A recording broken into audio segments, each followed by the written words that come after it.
Tengamos una serie de puntos y para ir pensándolo, ¿qué es el sujeto? Y les quiero aclarar un poquito cómo... Sí, el que no tiene acá tiene el cartera. Les quiero aclarar un poquito cómo vino el tema del cartel. Originalmente este cartel fue presentado como sujeto y religión. Bueno, fue presentado como sujeto y religión, pero después le hemos cambiado el nombre. ¿Por qué? Porque estoy escribiendo un libro sobre el tema y estoy haciendo un ensayo sobre este tema y bueno, quería también compartirlo con ustedes, compartir de los últimos avances que estaba haciendo teóricos en esta temática, porque el tema del sujeto y la religión en el siglo XXI son temas muy importantes porque un gran problema de la filosofía del siglo XXI es poder determinar qué es el sujeto, ¿no? Y lógicamente en el siglo XXI también la filosofía y la religión son almas afines, cosas que estuvieron disociadas durante mucho tiempo. Hoy muchos pensadores marxistas, pensadores ateos, hablan acerca de la religión. Uno de esos es Regis Debray, estuvo con el Che Guevara en Bolivia y demás, y hoy escribe libros de religión. Así que vamos a hablar un poquito de algunas ideas también de este pensador francés. Bueno, la pregunta que es el sujeto en realidad es una pregunta filosófica, ¿no? Toda pregunta acerca de qué es algo termina siendo una pregunta filosófica, una pregunta de la filosofía. Quiero aclarar que yo no soy filósofo, ¿sí? Aunque estas preguntas me convierten un poco en eso, pero no soy filósofo. Tampoco soy psicoanalista, psicólogo, quiero aclararlo, ¿sí? Soy teólogo y por lo tanto toda mi orientación va a ser pensar el paradigma de la religión, pero también el paradigma del sujeto. Y ambos se tocan, ¿sí? Y no solamente se tocan entre ellos, sino que también tenemos salidas inevitables hacia la filosofía y hacia el psicoanálisis. Porque como vamos a ver, fue el psicoanálisis aquello que ha descubierto una nueva visión del sujeto en el siglo XX y por supuesto también en el siglo XXI. Así que vamos a explorar por ese lado. Como podrán ver en el programa, lo he preparado, no sé si llegaré a tocar todos los puntos, pero bueno, vamos a hacer un acercamiento lo máximo que podamos. En primer lugar, las primeras dos clases van a ser probablemente las más complicadas en el sentido de la terminología, porque tenemos que ingresar en esto. Si las podemos sobrevivir después, son como mis libros, si pueden sobrevivir el primer capítulo, después lo pueden leer. Si no, no van a poder. Vamos a hablar un poco acerca de qué es el sujeto y qué es el objeto. Y obviamente lo vamos a orientar a ese tema de la espiritualidad, ¿sí? Y luego vamos a ver el sujeto trascendente, el sujeto arrojado al mundo hacia afuera, y el sujeto trascendental, el sujeto hacia adentro. Y vamos a ver que proyectado a las diferentes culturas del mundo, vamos a encontrar visiones de Dios hacia afuera y visiones de Dios hacia adentro, ¿sí? Esto va a tener que ver cómo el sujeto se relaciona con los objetos y también consigo mismo, ¿no? Va a tener que ver con esta idea.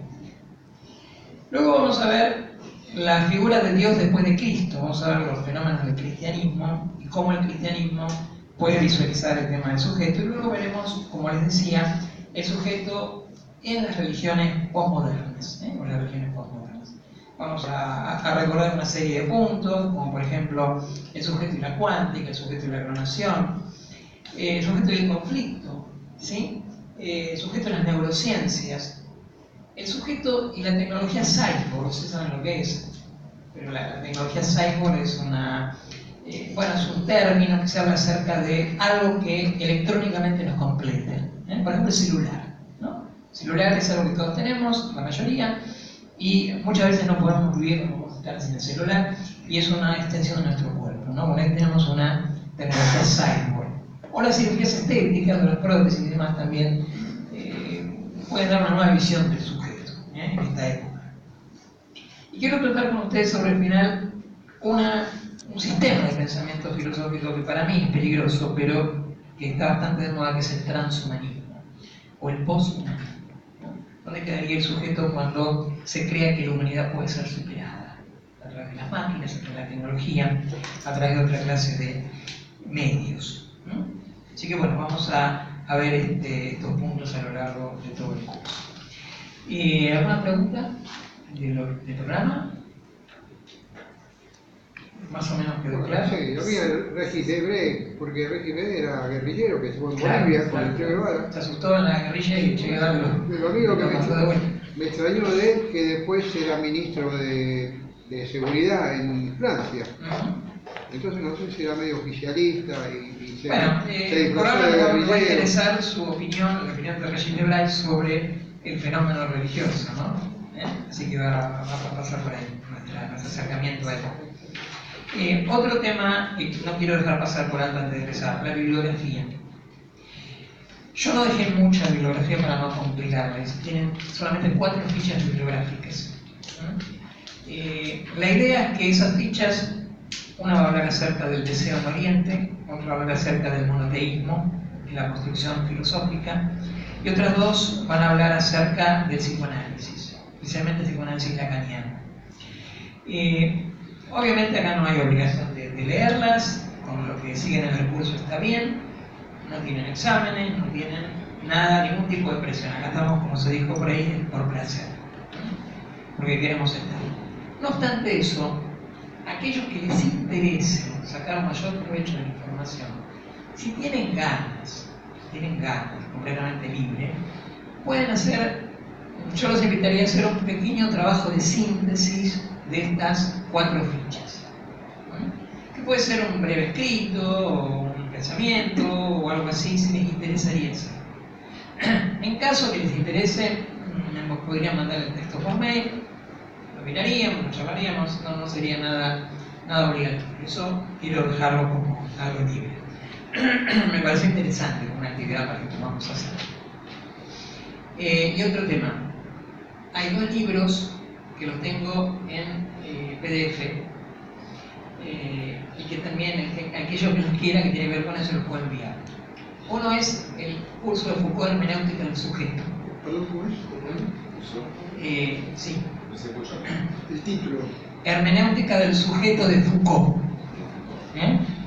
No todo el libro grande de Foucault, porque hay un texto de Foucault que tiene varios cursos, que yo lo largo muchos años, no. Estamos hablando de un curso que dio en 1982, que es un pequeño curso, ¿sí? Que aparece también en un pequeño libro.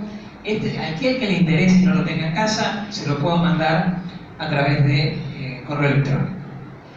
Y tengo el texto de Regis Debray, Dios, un itinerario, que es el que vamos a tratar nosotros. También lo tengo en PDF. Para que no lo compren, pues sale caro, ¿verdad? Se sale bastante caro.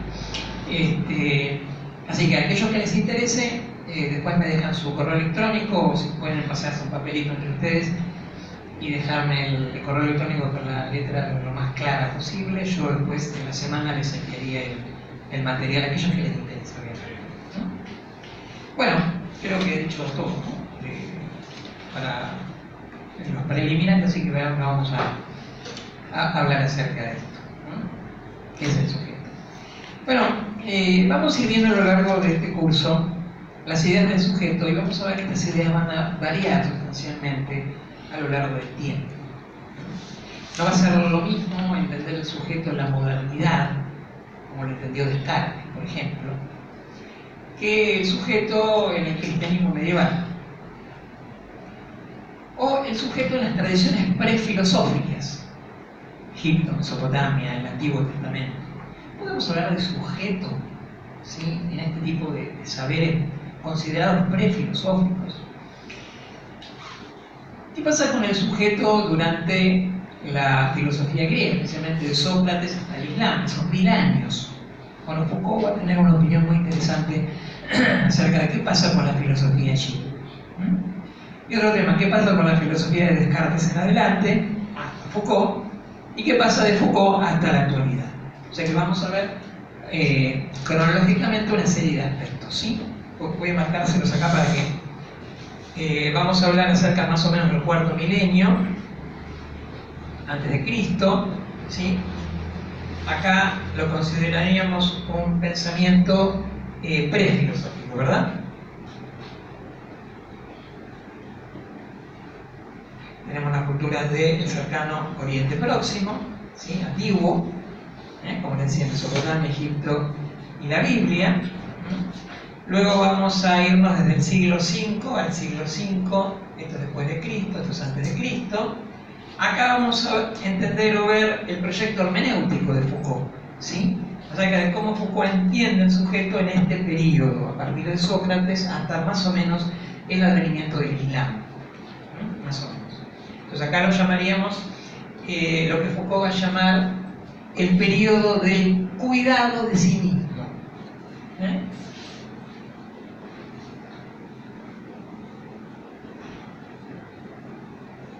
Cuidado de sí mismo. Ojo con esto, ya lo vamos a explicar. Entonces esto sería un periodo que podríamos llamar clásico, ¿sí? No clásico Foucaultiano, sino clásico en el sentido del término, ¿sí? Y luego, obviamente hay una especie de blanco, vamos a ir ya al siglo XV y XVI, especialmente después del Renacimiento, donde aparece la idea del cogito cartesiano, ¿sí? Estamos hablando de la modernidad. Modernidad que Foucault va a llamar clasicismo, pero bueno, será otro tema. Entonces acá tenemos Descartes, ¿sí? Con el cogito, vamos a explicar bien qué es esto.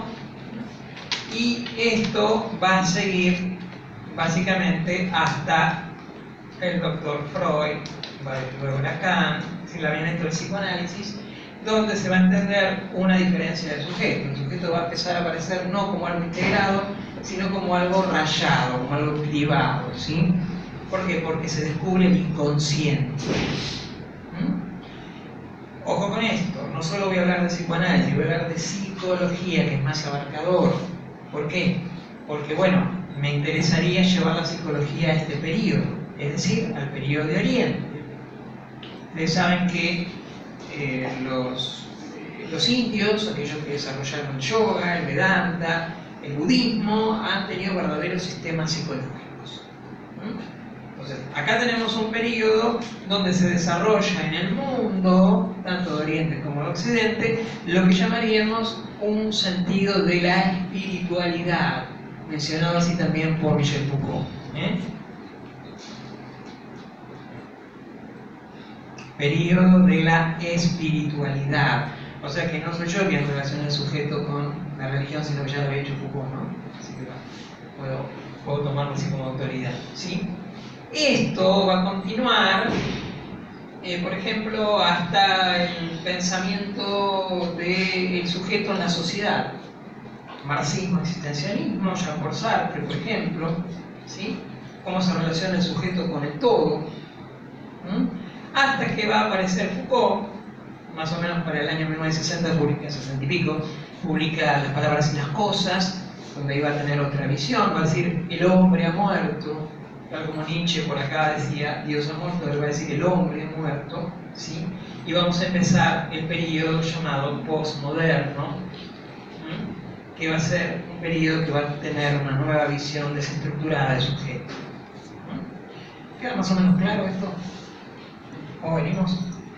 Es para que tengan un cuadro cronológico. Vamos a ir recorriendo todo esto y vamos a ver cómo va a ir evolucionando el concepto de sujeto en la religión, en la filosofía y obviamente en la psicología y el psicoanálisis. ¿Estamos? ¿Sí?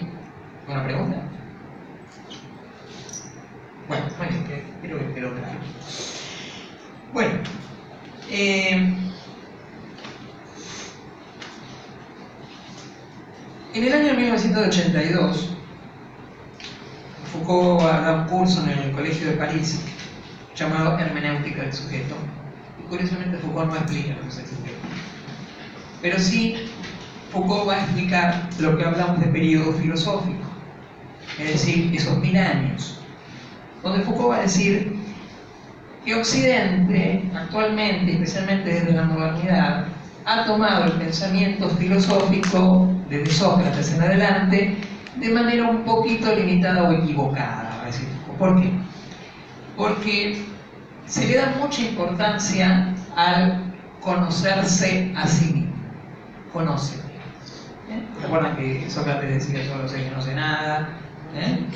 Y demás. Entonces quedó como básicamente que la filosofía en realidad no sabe nada y siempre está por saber o por conocer. Y ese es el paradigma que se empezó a tomar a partir de la modernidad, el concepto del conoce. Pero Foucault va a decir que en realidad esto está equivocado porque se ha olvidado otra parte del pensamiento socrático y platónico egipto y griego antiguo, que es el concepto del cuídate. Cuídate a ti mismo. El cuidado de sí. Se le dio mucha importancia a la parte intelectual y poca importancia al cuidado físico y al cuidado de los otros. Y esto, para Foucault, va a afectar también el pensamiento político, porque quien no se cuida a sí mismo no puede cuidar a otros dentro de una polis, dentro de un sistema organizativo, dentro de una democracia. Entonces, va a hablar acerca de esto, va a hablar que hubo una especie de olvido, ¿sí?, durante la modernidad y también durante la época contemporánea, del cuidado de sí. El cuidado de sí, que tiene que ir paralelamente al conocimiento de sí, es algo que va a desarrollar claramente Oriente, con las tradiciones del yoga, con las tradiciones de la ascesis, y no solamente Oriente, lo van a desarrollar también todas las expresiones gnósticas o esotéricas que van a aparecer más o menos para ese tiempo. Ustedes saben que para más o menos el siglo V en adelante aparecen en escena los medos y los persas. Los medos y los persas hacen un imperio. Su imperio iba desde los límites de Grecia hasta la India. Y ahí, obviamente, dominan todo lo que fue el antiguo Israel, la parte de Siria, Egipto, el Tigris y el Éufrates. Entonces hay un encuentro de culturas. Hay un encuentro de culturas. Si ustedes estudian la filosofía oriental o la sabiduría oriental, van a ver que tiene mucho que ver con lo que dicen los filósofos griegos. Muchísimo. Con relación al modo de ver el interior, el modo de percibir la realidad, por ejemplo. Ahí tenemos una relación. Luego vendrá Alejandro Magno en 300. Alejandro va a entender mucho más el imperio. Luego vendrán los romanos, que eran desde Britania más o menos hasta Mesopotamia. Es decir, empieza como una gran globalización. Yo lo llamo la primera globalización. Obviamente no es la globalización que podemos hablar en el mundo actual con relación a la parte económica, sino que estoy hablando de una globalización de encuentros culturales. Se encuentra el concepto de Oriente con Occidente. Se redescubren las culturas antiguas. Aunque les parezca mentira, los habitantes del siglo V en adelante, siglo IV, siglo III a.C., no conocían el Egipto antiguo. Conocían el Egipto tomado por los babilonios, por los asirios, por los griegos, pero no conocían el antiguo Egipto. Redescubren las pirámides, redescubren la esfinge, redescubren la escritura jeroglífica. Empiezan a creer que los sabios empezaron a tener una iniciación en los misterios egipcios.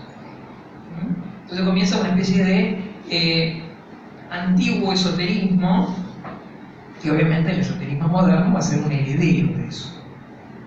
Así que una especie de conocimiento gnóstico, nace la Cábala, aparecen las traducciones de la Biblia, o se escribe la Biblia, aparece Buda, aparece Lao Tse en China, Zaratustra en Persia. Es lo que el filósofo Karl Jasper, filósofo alemán, en realidad era psicólogo, médico psicoanalista, dijo la era axial, un momento en la historia donde hubo un gran despertar del pensamiento. Se unieron diferentes culturas, diferentes tradiciones, se encontraron y relacionaron una idea distinta, la idea de la ascesis, la idea de la meditación, la idea del renunciamiento, la idea del cuidado de sí. Y ese cuidado de sí que va a mencionar Foucault en este curso que va a dar en el año 82, va a hablar claramente acerca de que la filosofía también debe servir para transformar, como los orientales dicen del yoga, ¿no? Transformar al hombre, como nosotros hablamos teológicamente, el individuo tiene que cambiar.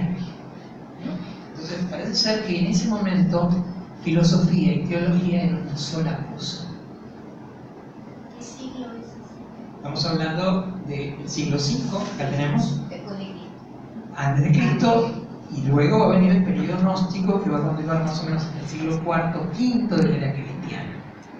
Ahí se va a desarrollar la cábala judía, se va a desarrollar el sufismo preislámico, se van a desarrollar todos los conocimientos de magia goética, teurga en Mesopotamia, va a aparecer la egiptomanía, los textos herméticos, bueno, la filosofía platónica, aristotélica, ¿sí? O sea, va a aparecer el cristianismo, como Jesús de Nazaret.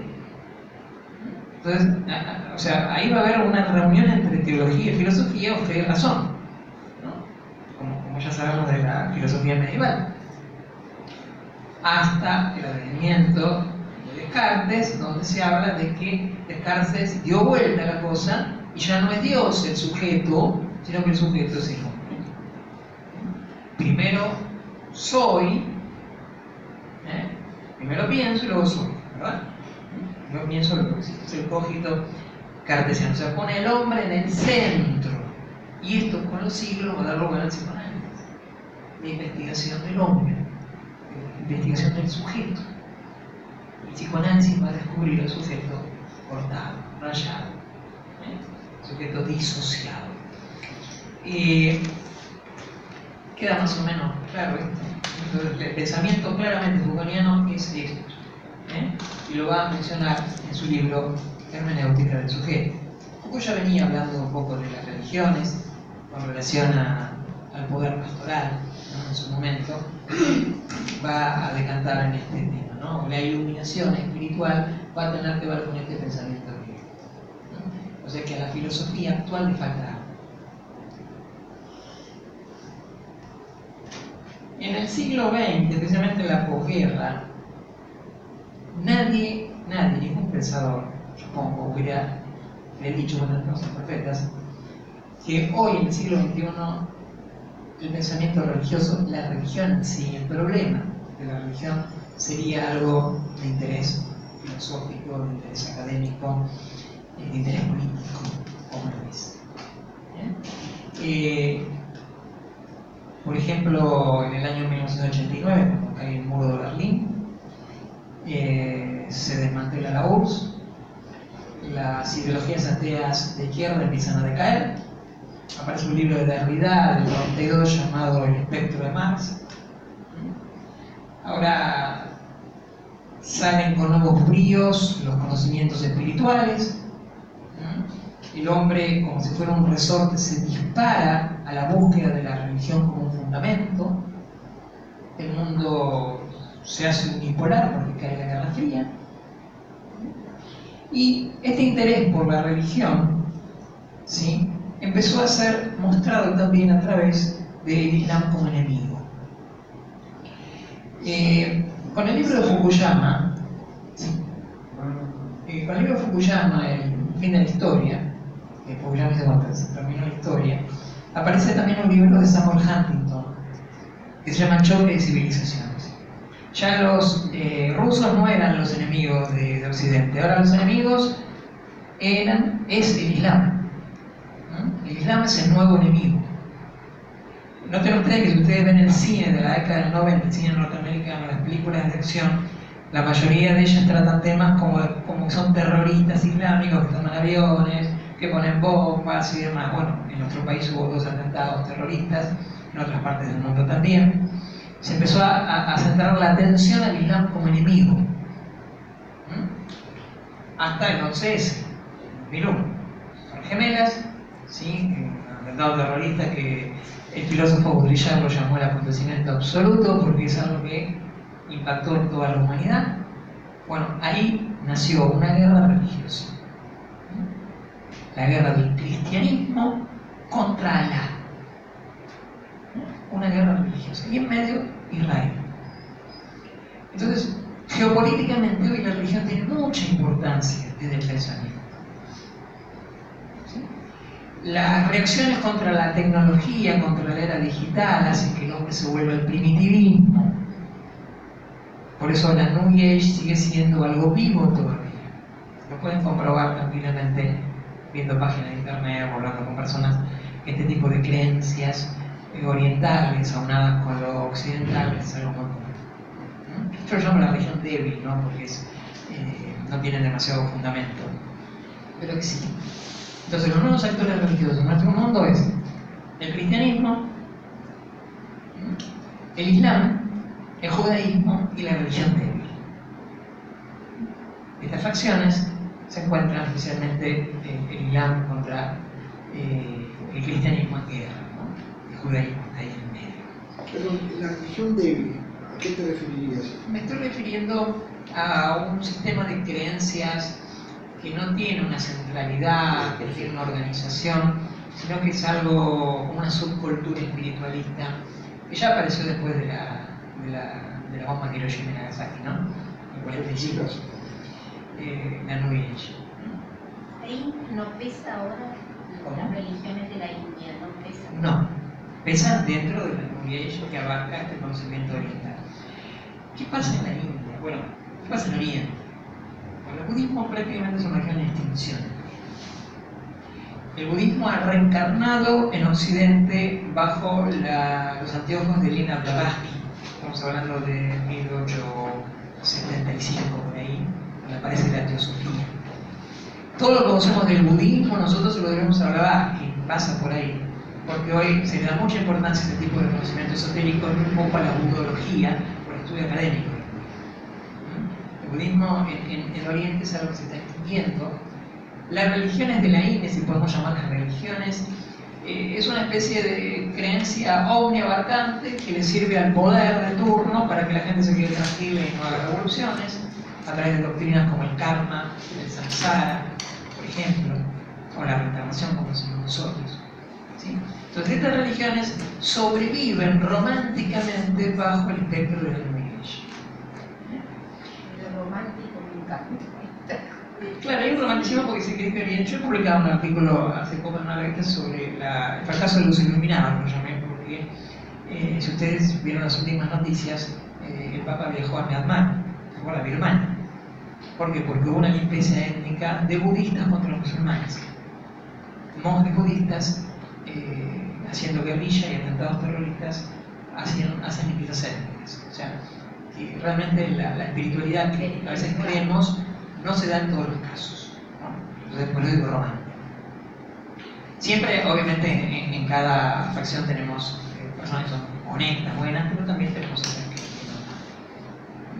no. Entonces, en una época en la cual aparecía el materialismo dialéctico, el marxismo, la muerte de Dios en Nietzsche, el padre, la neurosis del padre originario, Freud. Bueno, pensar que el mundo en el siglo XXI, que el futuro es hoy, sea un mundo en el cual la religión sea tan importante, para bien o para mal, es algo que no estaba previsto. Por eso muchos pensadores se están volviendo al estudio de la religión. Por eso hoy más que nunca es necesario poder armar una teología del sujeto. Deberíamos armar una teología del sujeto. ¿Por qué? Porque desde este fenómeno pareciera ser que la teología y la filosofía se han reconciliado. Hoy podemos hablar de teología en términos filosóficos. Tenemos el teólogo Karl Rahner, por ejemplo, teólogo católico, que entendió la existencia del hombre situada en el mundo para el amor, tomándolo Heidegger. Y es una teología muy conocida. Entonces, hoy se está pensando teológicamente en términos filosóficos y viceversa. Entonces, la religión es un tema de máxima actualidad. Lo que todavía no está claro es el lugar del sujeto en nuestra sociedad. Por eso, poder armar una teología del sujeto me parece que es un tema interesante para tratar. Ahora, esa actualidad de la religión se basan en términos generales en la necesidad de la creencia o en el ejercicio del poder. Bueno, depende del punto de vista que uno lo asuma. Es decir, esto lo vamos a ver en un rato, pero el hombre es esencialmente religioso o tiene una dimensión existencial ante la ignorancia de lo que es la muerte. Entonces recurre por lo general a una salvación última. Eso lo tenemos todos, ateos o creyentes. Y siempre fue así, siempre será así. Mientras exista un misterio último para el hombre, como dice Becker, habrá poesía, ¿no? Siempre habrá una búsqueda final. Pero yo me refería a esa vigencia renovada. Esa vigencia existe, siempre existió y creo que siempre existirá. No creo que sea superado. Aunque, bueno, así pienso que debería, pero no está superado. pero sí se puede hablar en términos geopolíticos de la importancia que tiene la religión en el mundo contemporáneo. Claro.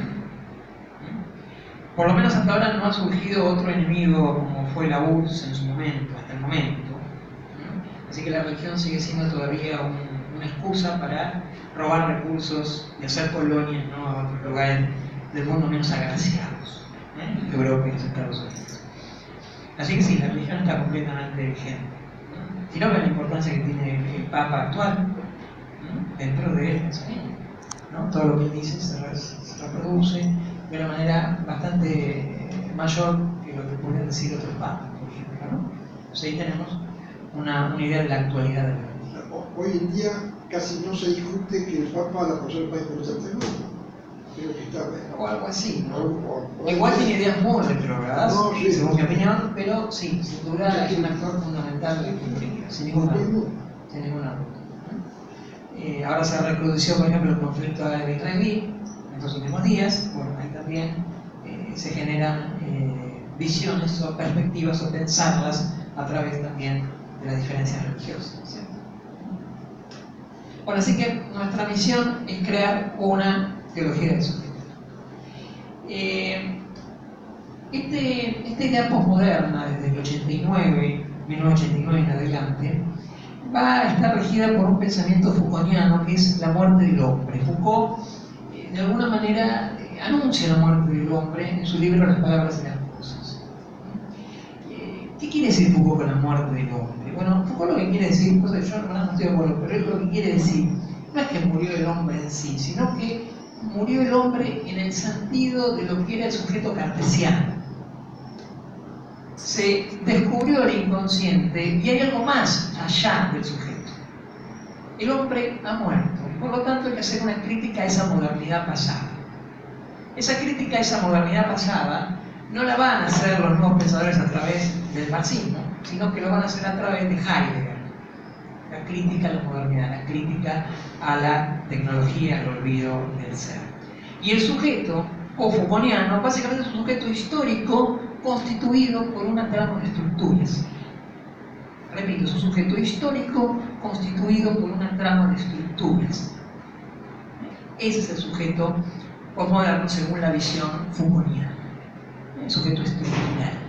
Sujeto estructural que ahora se desestructura en miles de relatos como un caleidoscopio en esta posmodernidad donde todas las voces están, no sé si son escuchadas, pero están. Hay una defragmentación del sujeto.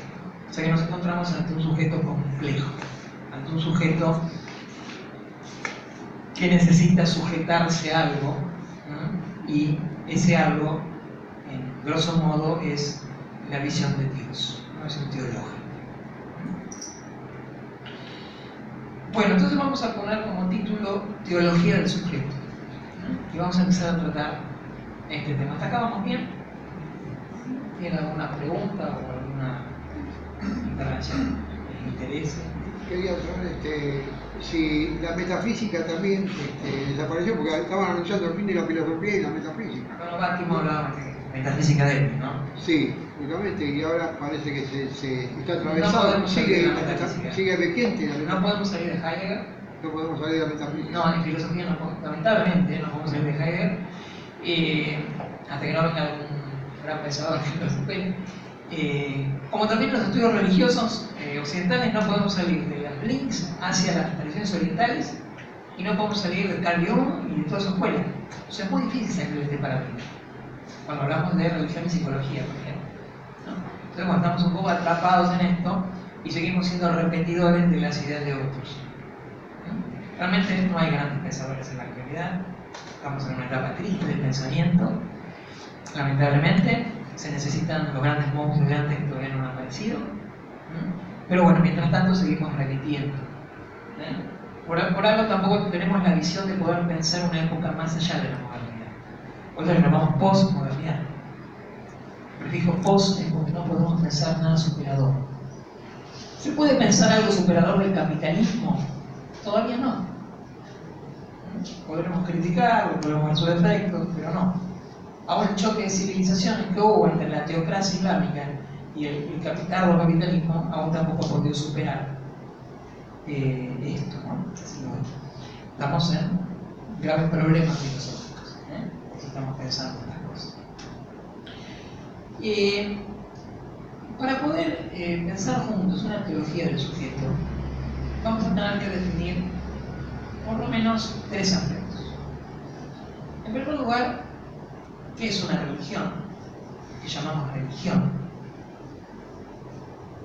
En segundo lugar, ¿qué diferencia hay entre religión y religiosidad? Que no es lo mismo, como algo recién comentábamos. Y en tercer medida vamos a tener que entrar en una etimología del sujeto, de qué es y cómo lo podemos relacionar con estos puntos. Vamos al primero, ¿qué es una religión? Bueno, la verdad es que la palabra es algo ambigua. La palabra religio, la latina, ¿sí? O su declinación religare, son palabras que fueron utilizadas por primera vez en los primeros siglos del cristianismo. Cicerón utilizó, Lactancio, apologistas cristianos, para mencionar acerca de cómo era la estructura de las personas paganas que se relacionaban con los espíritus. Se ligaban o se ataban a ellos, se sujetaban.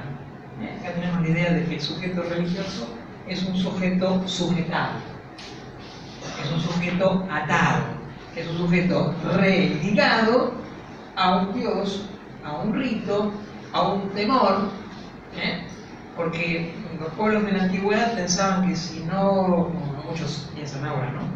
Que si no hacen determinadas abluciones, si no hacen determinados rituales, los dioses se van a enojar y nos van a causar alguna desgracia, ¿no? Entonces, para evitar esto hacemos los ritos, repetimos las cosas, ¿no? Entonces, bueno, de esa manera el religare, religión, ¿sí? Tiene la idea de atar, atadura, ligadura. Ligadura entre el hombre y algo separado del hombre. Dios, lo sagrado, lo luminoso, lo otro, el más allá, como quieran llamar.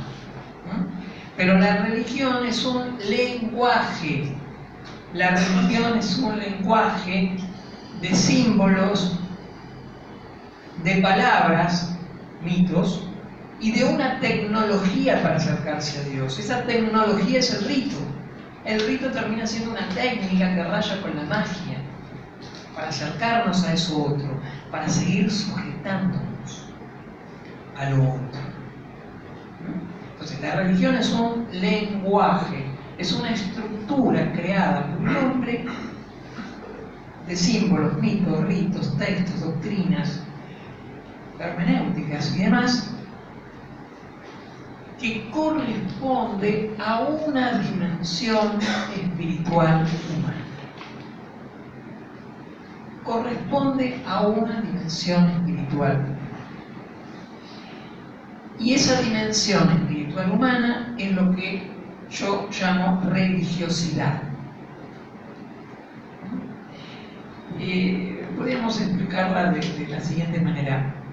Si tenemos en cuenta la evolución biológica del hombre, vamos a decir que es cierto, que estamos dando mucha prueba. También siendo un poquito más. Pero imagínense cuando el Homo erectus se convierte en Homo sapiens. De alguna manera tiene un despertar en su conciencia, o nace la conciencia de sí. La persona toma conciencia de que es un sujeto y de que está rodeado por objetos y por otros sujetos. Pero también toma conciencia de que existe una naturaleza perenne, porque el sol siempre sale en el este, las estaciones siempre vuelven a lo largo del año, los árboles siempre vuelven a florecer. Hay una perennidad que él no tiene. Es decir, el sujeto se enfrenta a la nada de la muerte. El sujeto nota que el otro se muere, que el otro deja de ser un sujeto para convertirse en una cosa, en un objeto, en un cadáver. Y esa cosa se deshace, vuelve a la tierra, vuelve a la nada. conciencia de que yo soy un sujeto y me relaciono con otros, y esos otros desaparecen de la existencia, crea la angustia de esa nada. Acá podemos hablar de una psicología prehistórica, ¿no? La angustia de la nada. La angustia ante la muerte, ante el no ser del otro, que algún día me va a alcanzar a mí. Entonces, esa dialéctica, ese misterio magno de la perennidad de la naturaleza y de la finitud humana, esa contradicción, creen en el hombre este sujeto rayado, este sujeto privado, este sujeto que se debate entre querer vivir, entre el eros, pero también entre la posibilidad del thanatos, la posibilidad de la muerte, que es real. Entonces, esta dialéctica contradictoria hace que el hombre nunca se sienta completo. El hombre es un fragmento. Por lo tanto, si el hombre se siente privado, va a buscar sujetarse a un sujeto supremo que sea lo que él no es. Ante la finitud me religo a una entidad que es eterna. Ante la ignorancia me religo a una entidad que todo lo sabe. Ante la impotencia me religo a una entidad que todo lo puede. Como en internet, ¿no? Todo lo sabe, todo lo puede, ¿sí? Como el Dios digital que yo te digo, ¿no? Es decir, el hombre necesita religarse a algo más allá de él, sujetarse para salvarse de ese destino, salvarse de la muerte. No sé si fue esto, pero es muy probable, podemos plantear la hipótesis, que cuando el hombre tomó conciencia de su finitud, ahí el hombre se convierte en un homo religiosus. El homo sapiens se convierte en homo religiosus, es decir, hay una conversión espiritual. Y ahora el hombre empieza a preguntar qué es la muerte. Ahí comienza una pregunta filosófica. Empieza a preguntar o a teorizar, ¿puede continuar algo después de la muerte? Y si la respuesta es afirmativa, porque la negativa no es aceptable, ¿qué es? ¿Dónde está? Y ahí van a nacer muchísimas versiones, muchísimas tradiciones, muchísimas explicaciones a lo largo de las diferentes culturas. Todas las culturas creen que algo pasa después de la muerte, porque no aceptan la nada. No aceptan la nada. No aceptan la nada.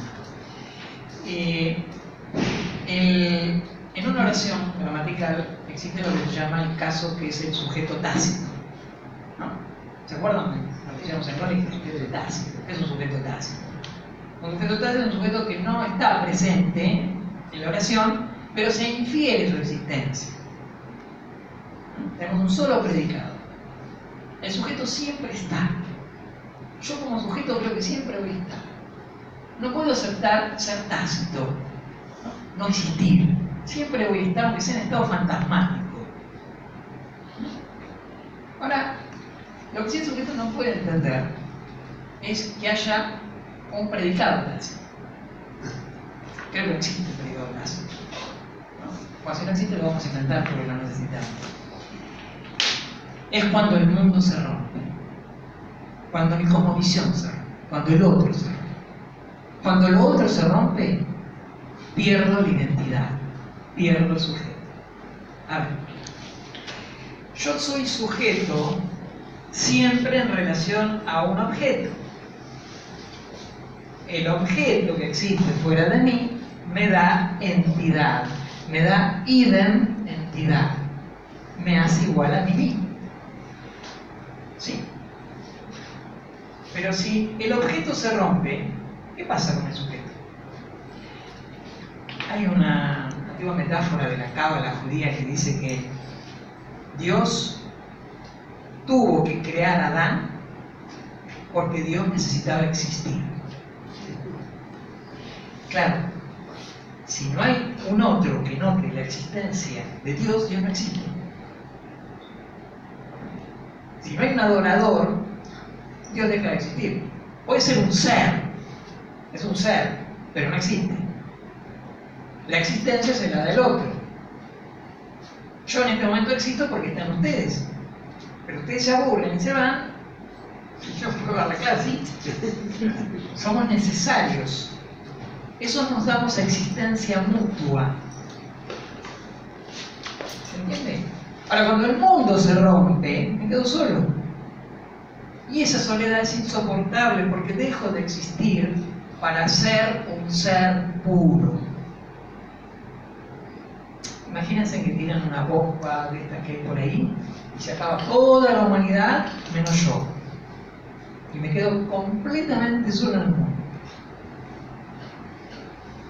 Dejo de existir porque no hay nadie que note mi existencia. Sigo siendo, sigo estando vivo, pero no existo. Eso en el psicoanálisis se llama psicosis, ¿no es cierto? O sea, rompo el mundo y pierdo mi propia referencia. Entonces, todo objeto existe con relación a un sujeto y viceversa. Por eso, cuando el mundo se rompe, cuando el otro se muere, yo me quedo solo y pierdo entidad. Y al entrar en la subjetividad pura, el sujeto puro, entro en caos. Entro en caos. ¿Sí? Entonces, no puede dejar de existir el mundo. ¿Por qué? Porque la palabra sujeto viene de la etimología subjectum, que significa lo último, lo que está debajo, aquello que me constituye. Si quieren llamarlo Dios, el absoluto, como quieran, bueno, hay algo que nos constituye, que está debajo de nosotros, que es nuestro último.